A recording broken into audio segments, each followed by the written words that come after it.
Quando nós abrimos a Bíblia Sagrada, na carta do apóstolo Paulo aos Colossenses, no capítulo 4, do versículo 18 ao versículo 21, nós passamos a ter exatamente aquilo que se chama o princípio da estabilidade familiar.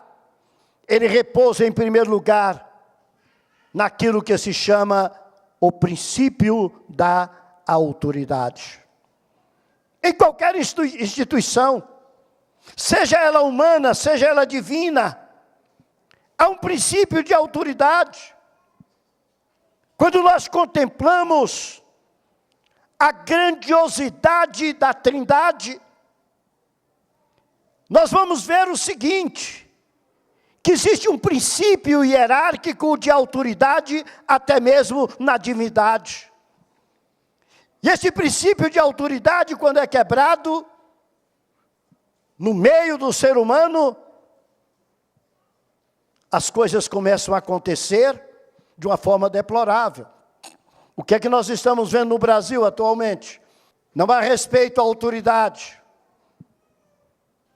Há uma situação de levante em todo o país. Ninguém entende mais nada, todos andam assustados, todos estão amedrontados. Então, a partir do momento que eu respeito a autoridade divina, e eu resolvo que o meu lar vai viver debaixo, em primeiro lugar, da autoridade divina, as coisas vão ser modificadas totalmente dentro do meu lar e dentro da minha vida.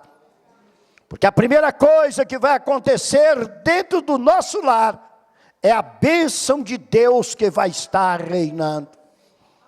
É a bênção de Deus que vai estar reinando.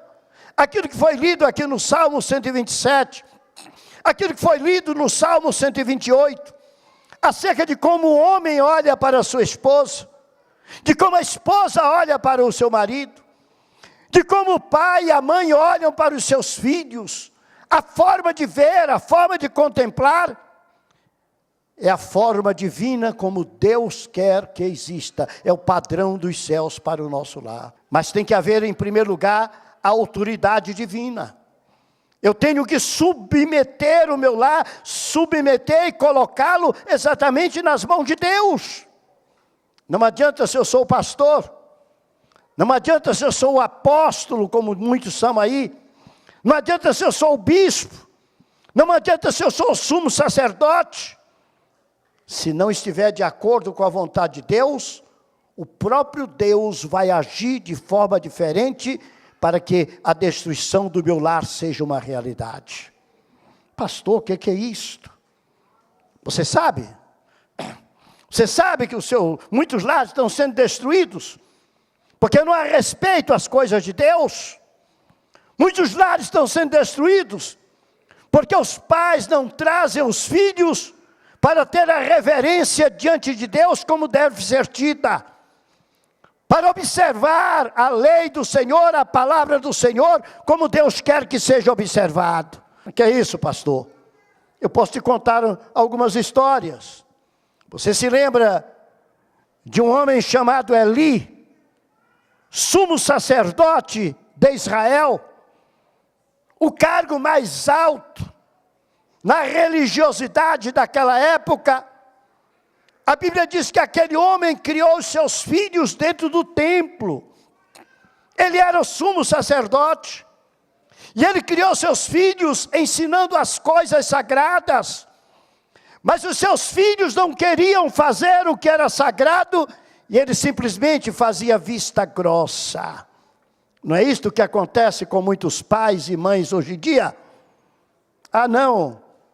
Isso aqui não vai fazer mal para o meu filho, isso aqui não vai fazer mal para o meu filho, isso aqui não vai fazer mal. A Bíblia diz que um abismo chama outro abismo ao som das suas catadupas. Um pecado chama outro pecado. Uma maldade chama outra maldade. E os filhos do sacerdote, não somente os filhos, mas até mesmo o sacerdote, todos morreram porque não respeitavam a coisa sagrada e não respeitavam o que era santo. A primeira obrigação do pai e da mãe que quer ter um lar feliz, um lar abençoado, é ensinar os seus filhos a respeitar o que é sagrado, respeitar a casa de Deus, respeitar a palavra de Deus, respeitar as ofertas que são entregues ao Senhor, respeitar os sacrifícios que têm que ser colocados nas mãos de Deus. A Bíblia diz que os filhos de Eli não respeitavam nada do que era sagrado. Não, meu pai é o sumo sacerdote. Ah, mas não, meu pai é o sumo sacerdote. E o velho olhava aquele coração de pai amoroso e dizia: coitadinho do meu filho. Tira essa frase do teu lar. Tira a frase do coitadinho. Eu quero fazer uma pergunta a você. Você e sua esposa e seus filhos, vocês oram na sua casa? Vocês lêem a Bíblia? Vocês têm momento de oração? Vocês têm momento na presença de Deus? Quem sabe aqui tem muitos maridos que a esposa nunca viu ele nem de joelho orando em casa uma vez na vida.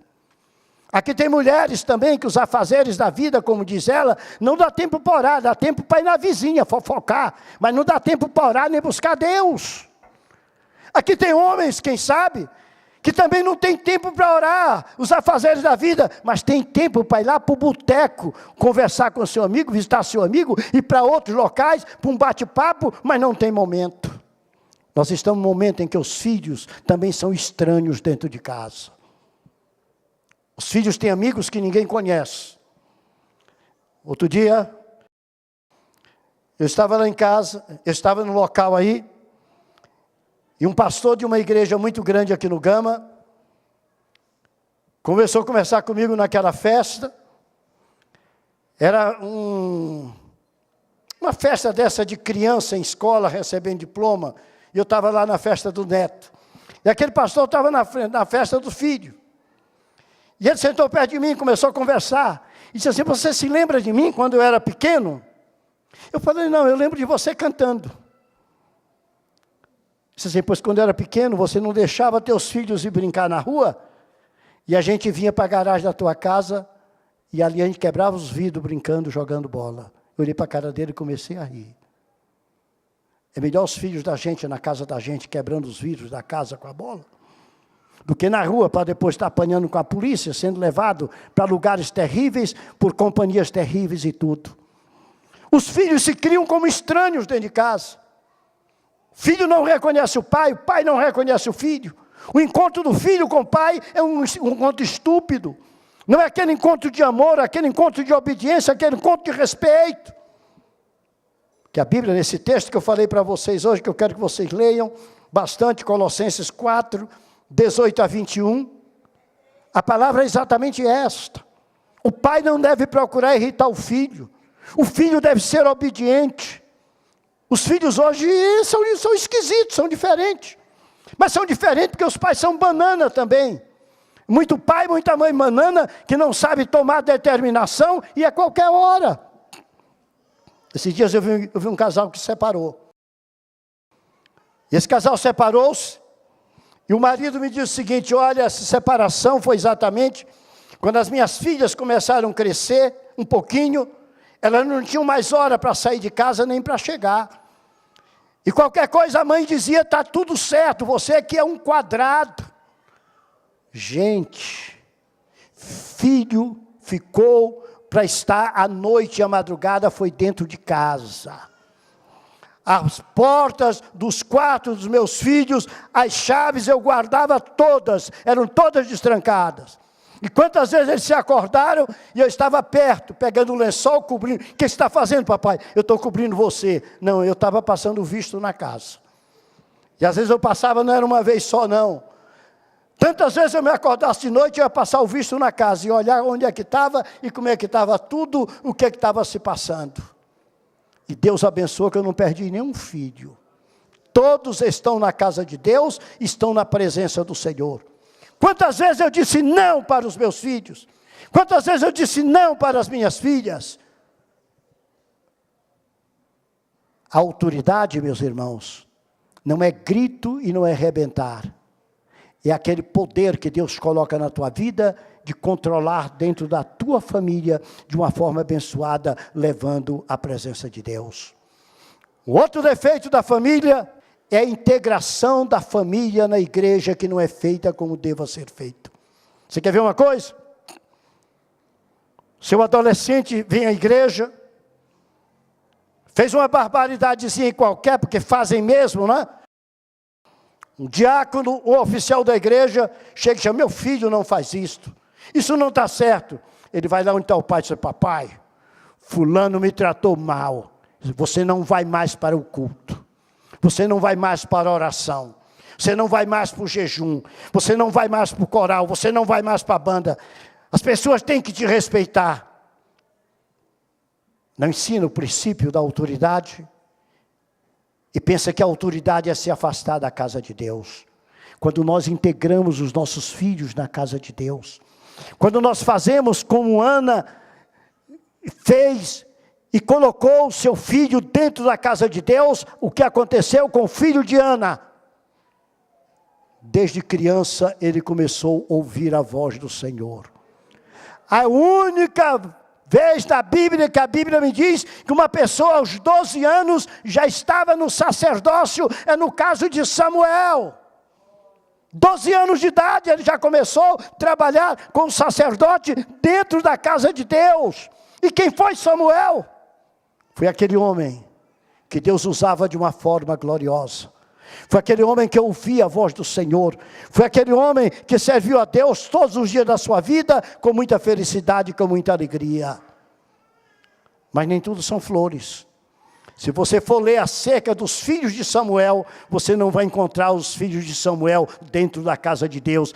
Ele foi ensinado acerca de Deus, mas ele não soube manter os seus filhos no cuidado de Deus. Quantos de nós fomos ensinados acerca de Deus, mas não sabemos manter os nossos filhos na presença de Deus? Mas sabe por quê, irmãos?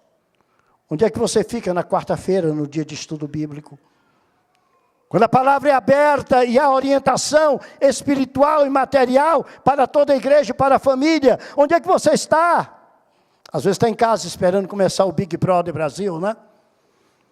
Esperando começar a maior imoralidade pública que existe no Brasil, a maior patifaria que existe no Brasil, levando as pessoas exatamente para tudo que não presta.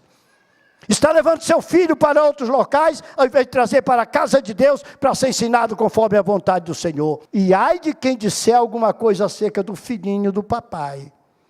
Ai de quem tocar nele. A primeira coisa que a pessoa se vinga é a igreja.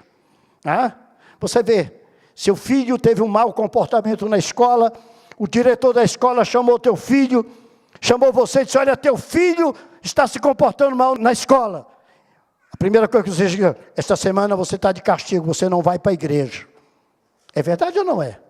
Primeiro castigo é a igreja. O que a igreja tem a ver com isso? Quem tem a ver é você, que não soube educar teu filho. Não soube orientar ele, nem materialmente, nem espiritualmente.